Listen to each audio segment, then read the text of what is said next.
Ever wonder which home upgrades are actually worth it? After 3 years in our new build, I've got some insider insights on which upgrades we absolutely love, which ones we could have done without, and which ones we wish we splurged on. Hello friends, and welcome to my channel where we talk about all things new construction here in Northeast DFW. I'm a realtor with almost a decade of experience in the new home industry, and now I'm bringing that expertise to you. Hi, I'm Megan, and welcome to my house. As a realtor who specializes in new construction, I've guided countless buyers through their own build process. But today, I'm giving you an exclusive look inside my own new build. Whether you're planning your own build or just curious about home upgrades, you won't want to miss this. Welcome to our home.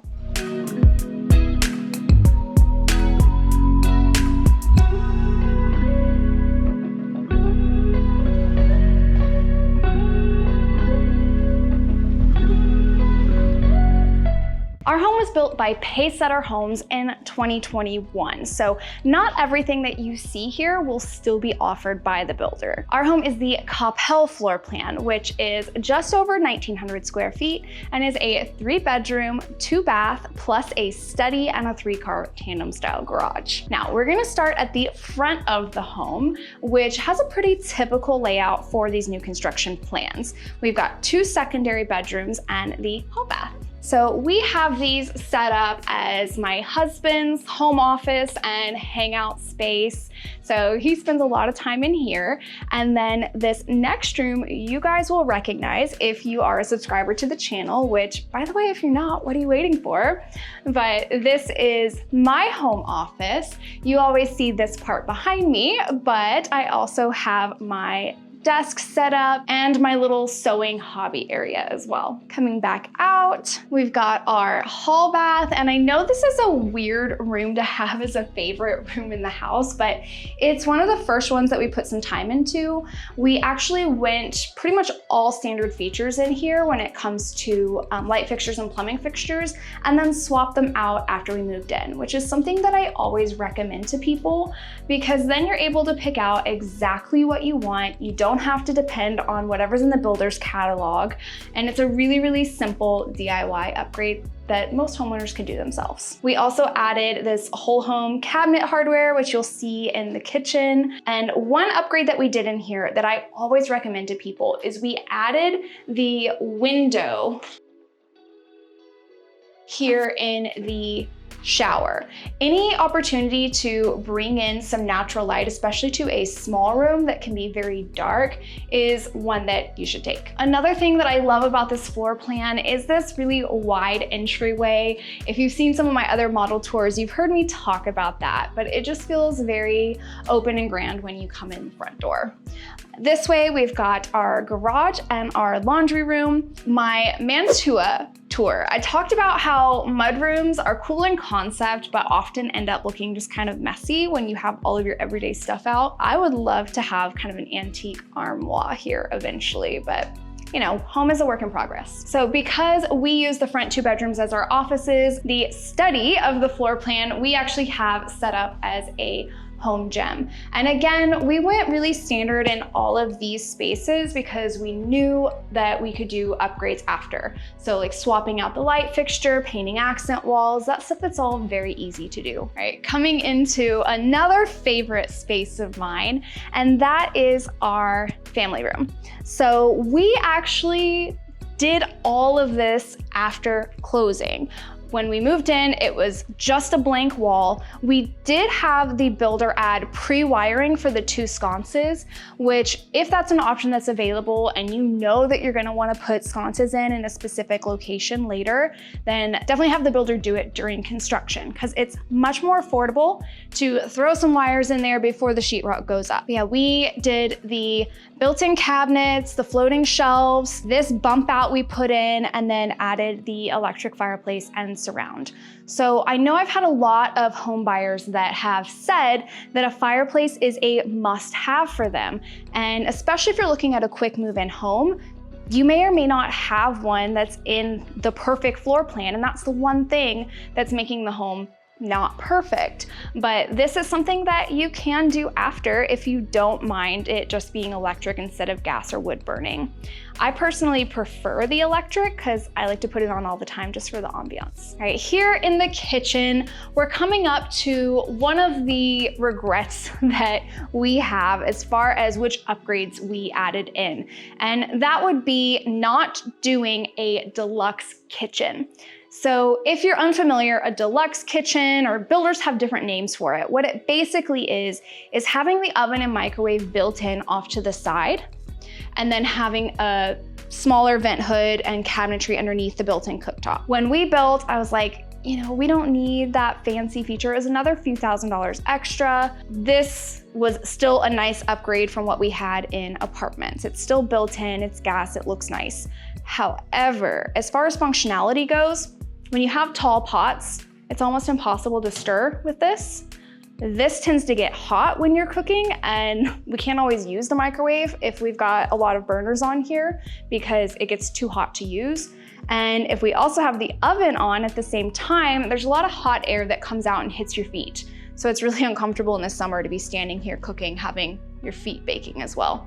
So that is something I wish we had splurged on. Something I am not sad that we splurged on is adding a trash can drawer and 2 sets of pot and pan drawers. These are great not just for pots and pans, but also for things like Tupperware and mixing bowls.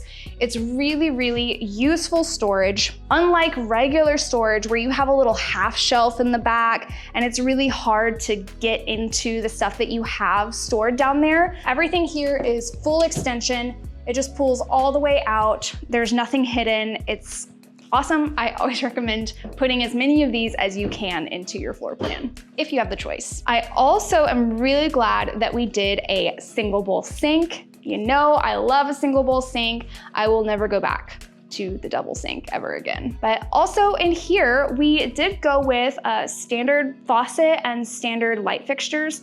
And once again, just swapped everything out to fit our personal taste. I'd rather not finance those things anyways. Let's check out the primary suite. All right, so in here, we actually added these 2 windows on either side of the bed and the window bench here. And we added a window bench in the dining room as well. I'm very glad that we did both of those. It really adds to the architectural charm. We have plants on that one in there. Our pets like to hang out on them in the sun, so no regrets there. These side windows, I wouldn't say I regret them. They weren't that expensive, but to be honest with you, we usually just have the blackout curtains closed all day, every day, because it's kind of a pain to just constantly be opening those every day. So I wouldn't necessarily recommend it, but I don't regret it.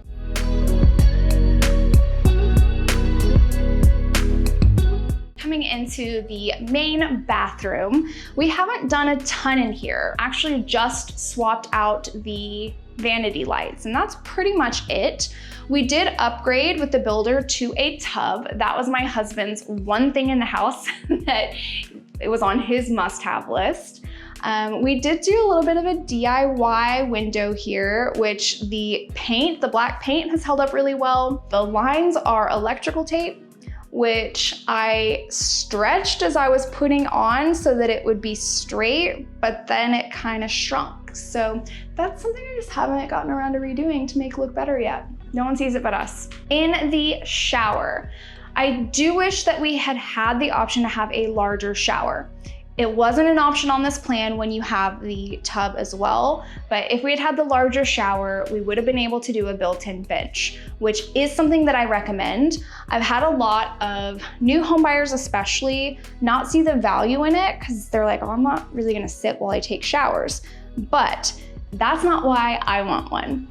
If you are a lady and you have never had a standalone shower before, it is really difficult to shave your legs without anything to put your foot up on. And it's also great to have the extra storage for more shampoo bottles and stuff like that. And there are workarounds. We have a acacia wood shower bench in there, but then it gets dirty, it gets gross underneath. We have to refinish the wood every couple years, so it's not ideal. I would rather have something built in, and if you have the option, I would suggest going for it. Let's check out the backyard. All right, we kind of glazed over the dining room. And while we're in here, I do want to talk for a minute about the direction that your home faces. So that's something that a lot of people don't think about, but it does make a really big difference in how your home feels. We chose to have our home built facing north, which means later in the year, here in fall and winter, as the sun gets lower, more towards the south in the horizon, we get a ton of natural light coming in through all of these big back windows on the back of the house. So I know when you're in a floor plan that feels kind of gloomy, you don't get much natural light, it does have an impact on your mood and how the home feels. So this is something I 100% am glad that we did, that we chose to build on a north-facing lot. Now, if your floor plan has the majority of the windows on the side or the front, not the back like this, then you'll wanna face your house accordingly.